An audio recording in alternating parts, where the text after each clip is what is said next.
Tenho tantas dúvidas, há tantas perguntas que quero fazer. Acho que deveria começar pelas principais, as óbvias. Como, por exemplo, por que o mundo se encontra nas condições atuais? De todas as perguntas que o homem já fez a mim, essa é a que fez mais vezes, desde o início dos tempos. Desde o primeiro momento, vocês quiseram saber. Por que tem que ser assim? A forma clássica de fazê-la geralmente é algo como: se Deus é perfeito e ama a todos, por que criaria as pestes e a fome, as guerras e doenças, os terremotos, tornados, furacões e todos os desastres naturais, as grandes desilusões pessoais e calamidades mundiais? A resposta para essa pergunta está no maior mistério do universo e no significado mais importante da vida. Eu não demonstro a minha bondade criando apenas o que chamam de perfeição ao seu redor. Não demonstro o meu amor sem permitir-lhes demonstrar o seu. Como eu já expliquei, não se pode demonstrar amor enquanto não se demonstra o não amor. Uma coisa não pode existir sem o seu oposto, exceto na esfera do absoluto. Porém, essa esfera não foi suficiente para vocês, ou para mim. Eu existia lá, na eternidade, que é de onde vocês também vieram. No absoluto, não existe experiência, há apenas conhecimento. O conhecimento era um estado divino, mas a maior alegria está em ser. Só se consegue ser depois da experiência. A evolução é essa: conhecimento, experiência, ser. Essa é a Santíssima Trindade, que é Deus. Deus Pai é conhecimento, o Pai de todo o saber, o Criador de todas as experiências, porque não se pode experimentar aquilo que não se conhece. Deus Filho é a experiência, a encarnação de tudo o que o Pai sabe sobre Ele mesmo, porque não se pode ser o que não se experimentou. Deus Espírito Santo é ser, a desencarnação de tudo o que o Filho experimentou dele mesmo, o simples e belo ato de ser, possível apenas por meio da lembrança do conhecimento e da experiência. Esse simples ato de ser é a beatitude celeste, é um estado de Deus, depois de conhecer e experimentar a Ele mesmo. É aquilo pelo que Deus ansiou no início. É claro que você já passou do ponto em que eu precisaria explicar-lhe que as descrições de pai e filho não têm nada a ver com gênero. Uso aqui a linguagem pictória dos seus livros sagrados mais recentes. Muito antes, os escritos sagrados colocaram essa metáfora em um contexto mãe e filha. Nenhum deles está correto. Sua mente pode entender melhor o relacionamento como criador-criatura, ou o que dá origem e o que se origina. Acrescentar a terceira parte da Trindade produz esse relacionamento, o que dá origem o que se origina, o que é. Essa realidade trina é a assinatura de Deus, modelo divino. O 3 em 1 é encontrado em toda parte nas esferas do sublime. Vocês não podem escapar disso ao lidarem com questões relativas a tempo e espaço, Deus e consciência, ou qualquer um dos relacionamentos superiores. Por outro lado, não encontrarão a verdade trina em nenhum dos relacionamentos inferiores da vida. A verdade trina é reconhecida nos relacionamentos superiores da vida por todos os que têm. Alguns dos seus religiosos descreveram a verdade trina como Pai, Filho e Espírito Santo. Alguns dos seus psiquiatras usam os termos superconsciente, consciente e subconsciente. Alguns de seus espiritualistas dizem energia, matéria e espaço celeste. Alguns dos seus filósofos dizem que uma coisa só é verdade quando é em pensamentos, palavras e atos. Quando discutem o tempo, vocês falam apenas de 3 tempos: passado, presente e futuro. De igual modo, há 3 momentos em sua percepção: antes, agora e depois. Em termos de relacionamentos espaciais, considerando os pontos no universo ou vários pontos em seu próprio espaço, vocês reconhecem aqui, lá e o espaço no meio. Em termos de relacionamentos inferiores, vocês não reconhecem o espaço no meio. Isso ocorre porque esses relacionamentos são sempre díades, enquanto os relacionamentos na esfera superior são sempre tríades. Portanto, à esquerda e direita, em cima e embaixo, grande e pequeno, rápido e lento, quente e frio, e a maior díade já foi criada, homem e mulher. Não há nada no meio dessas díades. Uma coisa é uma coisa ou a outra, ou alguma versão mais ou menos usada em relação a uma dessas polaridades. Dentro da esfera dos relacionamentos inferiores, nada pode existir sem uma conceitualização do seu oposto. A maior parte das suas experiências diárias se baseia nessa realidade. Dentro da esfera dos relacionamentos sublimes, nada que existe tem um oposto. Tudo é um e progride de um para o outro em um ciclo interminável. O tempo é uma esfera sublime, no qual o que vocês chamam de passado, presente e futuro existem interrelacionalmente.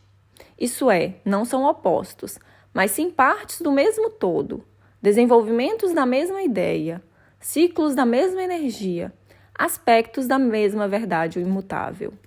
Se vocês concluírem disso que passado, presente e futuro existem um de cada vez e ao mesmo tempo, estarão certos. No entanto, agora não é o momento de discutir isso. Poderemos fazê-lo detalhadamente mais tarde, quando examinarmos todo o conceito de tempo. O mundo se encontra nas condições atuais porque não poderia ser de outro modo e ainda assim existir na esfera inferior da materialidade. Terremotos e furacões, enchentes e tornados e outras calamidades que vocês chamam de desastres naturais são apenas movimentos dos elementos de uma polaridade para outra. Todo o ciclo de nascimento e morte é parte desse movimento. Esses são os ritmos da vida, e tudo na esfera inferior está sujeito a eles, porque a vida em si é um ritmo, é uma onda, uma vibração, uma palpitação no próprio coração de tudo que é. A doença e o mal-estar são os opostos à saúde e do bem-estar, e se manifestam em sua realidade obedecendo às suas ordens. Vocês não podem adoecer sem provocar a doença em algum nível, e podem ficar sadios de novo por um instante, simplesmente decidindo por isso. As grandes desilusões pessoais são reações escolhidas, e as calamidades mundiais são o resultado da consciência mundial. Sua pergunta supõe que eu escolho esses eventos, que é minha vontade e o meu desejo que aconteçam. Contudo, eu não desejo que esses desastres naturais aconteçam, apenas observo vocês criando-os. Eu não faço nada para impedi-los, porque isso seria contrariar a sua vontade, o que, por sua vez, os privaria da experiência de Deus, que é a experiência que vocês e eu escolhemos juntos. Logo, não condene tudo que chamaria de ruim no mundo. Em vez disso, pergunte-se o que considerou ruim e o que deseja fazer para mudá-lo. Pergunte a si mesmo: que parte do meu eu desejo agora experimentar diante dessa calamidade? Que aspecto do ser devo fazer aparecer? Por que toda a vida existe como um instrumento de sua própria criação e todos os seus eventos meramente se apresentam como oportunidades para você decidir e ser quem é? Isso é verdadeiro para todas as almas. Assim sendo, você vê que não há vítimas no universo, apenas criadores. Todos os mestres que nasceram nesse planeta sabiam disso. É por esse motivo que nenhum deles se imaginaria vitimizado, embora muitos literalmente tenham sido crucificados. Cada alma é um mestre, embora algumas não se lembram das suas origens ou heranças. Todavia, cada qual cria a situação e condição para o seu objetivo mais elevado e a sua lembrança mais rápida, em cada momento chamado de agora. Então, não julgue o caminho kármico trilhado por outra pessoa. Não sinta inveja do sucesso e nem pena do fracasso, porque você não sabe o que é sucesso ou fracasso na avaliação da alma. Não diga que algo é uma calamidade ou um evento feliz até decidir ou testemunhar qual é o seu objetivo. A morte é uma calamidade se salvar a vida de milhares de pessoas? E a vida é um evento feliz se só causar sofrimento? Não se deve julgar nem mesmo isso. Guarde sempre para si mesmo as suas opiniões e deixe os outros fazerem o mesmo. Isso não significa ignorar um pedido de ajuda ou a ânsia da sua própria alma de trabalhar visando a mudança de alguma situação ou condição. Significa evitar rótulos e julgamentos enquanto faz o que quer que seja, porque todas as situações são uma dádiva e cada experiência é um tesouro oculto. Certa vez, existia uma alma que sabia que era luz. Sendo uma alma nova, ansiava por experiência. Eu sou a luz, dizia repetidamente. Mas todo o seu conhecimento e todas as suas palavras não podiam substituir a experiência de ser a luz. E na esfera onde essa alma surgiu, só havia luz. Todas as almas eram sublimes e magnificentes, e irradiavam o brilho da minha grande luz. E por isso a pequena alma em questão era como uma vela sobre o sol. No meio da luz maior, da qual era parte, não podia ver a si mesmo, experimentar-se como quem realmente é. Acontece que aquela alma desejava muito conhecer a si mesma. Tão profundo era esse seu desejo que um dia eu lhe disse: "Você sabe, pequena alma, o que deve fazer para satisfazer o seu desejo?" "Ah, o que, Deus? O que? Eu farei qualquer coisa", disse ela. "Deve separar-se do restante de nós", disse eu, e então evocar a escuridão. "O que é escuridão, ó Santíssimo?", perguntou a pequena alma. "O que você não é." E a alma compreendeu. Afastou-se do todo, chegando aí até a outra esfera. Nela, teve o poder de experimentar todos os tipos de escuridão, e o fez. Contudo, no meio daquelas trevas gritou: "Pai, pai, por que me abandonaste? Vocês têm feito isso em seus momentos mais difíceis. Entretanto, eu nunca os abandonei. Estou sempre ao seu lado, pronto para lembrar-lhes quem realmente são e para chamá-los de volta ao lar. Por isso, sejam uma luz na escuridão e não a amaldiçoem. E não se esqueçam de quem são no momento em que forem rodeados pelo que não são. Mas louvem a criação, mesmo quando tentarem mudá-la. E saibam que aquilo que fizerem no seu momento de maior sofrimento poderá ser a sua maior vitória, porque a experiência que criam é uma afirmação de quem são e de quem desejam ser." Eu lhe contei essa história, a parábola da pequena alma e do sol, para que você pudesse compreender melhor por que o mundo se encontra na situação atual e como ele poderá mudar no momento em que todos se lembrarem da verdade divina de sua realidade mais transcendente. Há aqueles que dizem que a vida é uma escola e que as coisas que o ser humano observa e experimenta em sua vida visam o seu aprendizado. Eu já disse isso antes e vou repetir. Vocês vieram a esse mundo sem nada a aprender. Só têm de demonstrar o que já sabem. Ao demonstrá-lo, vocês se recriam por meio das suas experiências. Dessa forma, justificam a vida, dão-lhe o objetivo e tornam-na sagrada.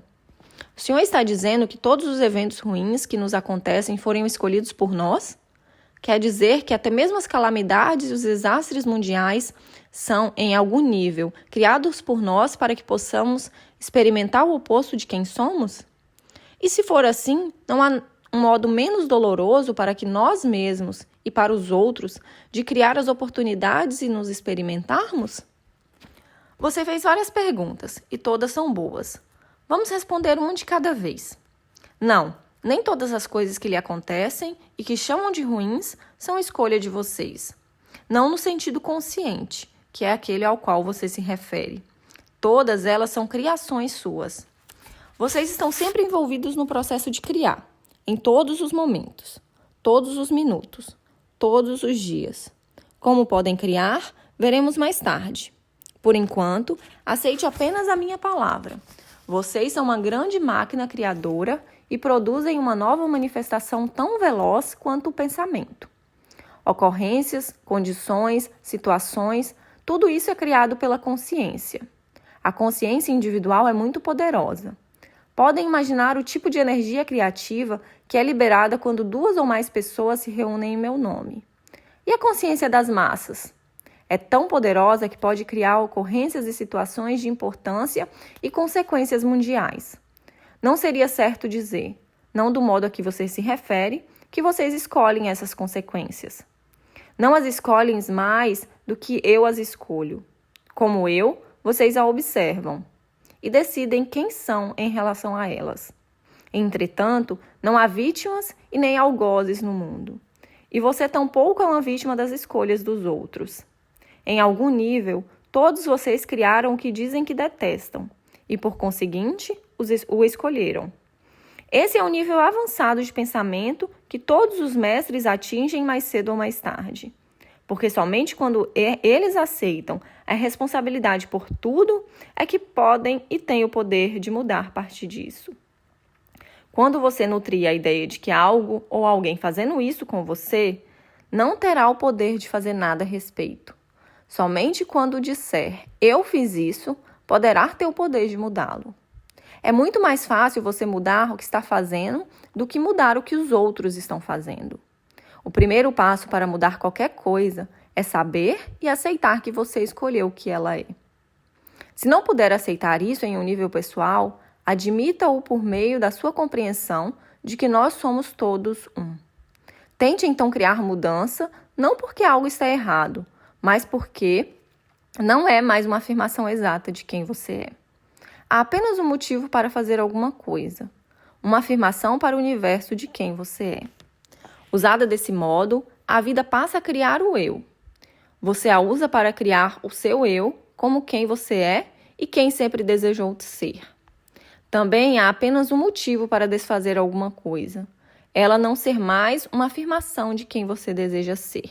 Não o refletir, não o representar. Se você quiser ser corretamente representado, deve tentar mudar tudo em sua vida que não se encaixa na imagem de que deseja projetar na eternidade. No sentido mais amplo, todos os eventos ruins que acontecem são escolha sua. O erro não é escolhê-los, mas chamá-los de ruim. Porque ao fazer isso, você chama o seu eu de ruim, já que os criou. Esse rótulo você não pode aceitar. Portanto, em vez de rotular o seu eu como ruim, nega suas próprias criações. É essa desonestidade intelectual e espiritual que o deixa aceitar o mundo em tais condições. Se você tivesse de aceitar, ou pelo menos tivesse uma forte sensação interior de responsabilidade pessoal no mundo, esse seria um lugar muito diferente. Sem dúvida seria se todos se sentissem responsáveis. Por ser tão óbvio, é que esse fato se torna tão doloroso e irônico. As calamidades e os desastres naturais do mundo, seus tornados e furacões, vulcões e enchentes, desordens físicas, não são especificamente criações suas. O que você cria é o grau em que esses eventos afetam a sua vida. Há eventos no universo que nenhum voo da imaginação poderia afirmar que você provocou ou criou. Esses eventos foram criados pela consciência combinada do ser humano. Todo mundo, criando junto, produz essas experiências. O que cada um de vocês faz individualmente é passar por elas, decidindo o que significam para vocês, se é que tem algum significado, e quem e o que vocês são em relação a elas. Dessa forma, vocês criam coletiva e individualmente a vida e os tempos que estão experimentando, e o objetivo é a evolução da alma. Você perguntou se há um modo menos doloroso de passar por esse processo, e a resposta é sim. Contudo, nada em sua experiência exterior terá mudado. O modo de diminuir o sofrimento que você associa às experiências e ocorrências terrenas, tanto as suas como a das outras pessoas, é mudar o modo de vê-las. Você não pode mudar o evento exterior, porque foi criado por todos vocês, e não é suficientemente maduro em sua consciência parar de alterar individualmente o que foi criado coletivamente. Por isso, deve modificar a experiência interior. Esse é o caminho para o completo controle na vida. Nada em si é doloroso. O sofrimento resulta do pensamento errôneo. É um erro no modo de pensar. Um mestre pode acabar com a dor mais intensa deste modo. O mestre cura. O sofrimento resulta de um julgamento que você fez sobre uma coisa. Elimine o julgamento e o sofrimento desaparecerá. O julgamento frequentemente se baseia na experiência anterior. Sua ideia sobre uma situação se origina de uma ideia anterior sobre ela. Sua ideia anterior resulta de uma ideia ainda mais anterior. E essa outra ideia de outra. E assim por diante, como um bloco de edifícios, até você voltar por todo o caminho e chegar à sala de espelhos, ao que eu chamo de primeiro pensamento. Todo pensamento é criativo, e nenhum pensamento é mais poderoso do que o original. É por essa razão que, às vezes, ele também é chamado de pecado original. O pecado original ocorre quando o seu primeiro pensamento sobre alguma situação é errôneo. O erro é, então, cometido muitas vezes, sempre que você tem um segundo ou terceiro pensamento em relação a ele. É trabalho do Espírito Santo inspirá-lo a ter novas compreensões que podem livrá-los dos seus erros. O Senhor está dizendo que eu não deveria me sentir mal em relação às crianças que morrem de fome na África, a violência e as injustiças nos Estados Unidos, as enchentes que matam centenas de pessoas no Brasil? Não há deveria ou não deveria no mundo de Deus. Faça o que quiser, o que o reflete, o que o representa como uma versão mais grandiosa do seu eu. Se quiser se sentir mal, sinta-se. Mas não julgue ou condene. Você não sabe por quê e com que objetivo um evento ocorre. E lembre-se disso. O que você condena, o condenará. E o que você julga, um dia virá a julgá-lo. Em vez disso, procure mudar o acontecimento ou apoiar outras pessoas que o estão mudando, que não mais reflete o sentido mais elevado de quem você é. Entretanto, bendiga tudo, porque tudo é criação de Deus, por meio da vida, que é a sua mais importante criação. Poderíamos parar por aqui um momento para eu recuperar o fôlego? Eu ouvi dizer que não há deveria ou não deveria no mundo de Deus? Sim. Como pode ser isso? Se não há em seu mundo, onde há? Realmente, onde? Eu repito a pergunta. Onde mais há deveria e não deveria, se não em seu mundo? Em sua imaginação. Mas as pessoas que me ensinaram tudo que era certo e errado, o que eu deveria ou não fazer, me disseram que essas regras foram ditadas pelo Senhor, por Deus. Então elas estavam erradas. Eu nunca determinei um certo ou errado, um faça ou não faça. Isso seria privá-lo totalmente da sua maior dádiva, a oportunidade de fazer o que quiserem e experimentar os resultados disso. A chance de recriar-se à imagem e semelhança de quem realmente são. O espaço para produzir uma realidade de um certo eu cada vez mais elevado, baseado em sua ideia mais formidável do que são capazes.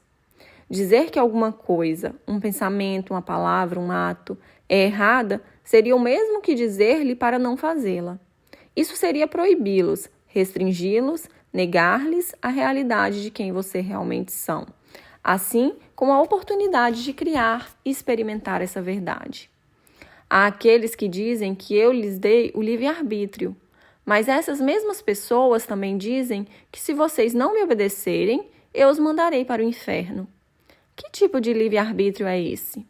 Isso não é duvidar de Deus e de qualquer tipo de relacionamento verdadeiro entre nós?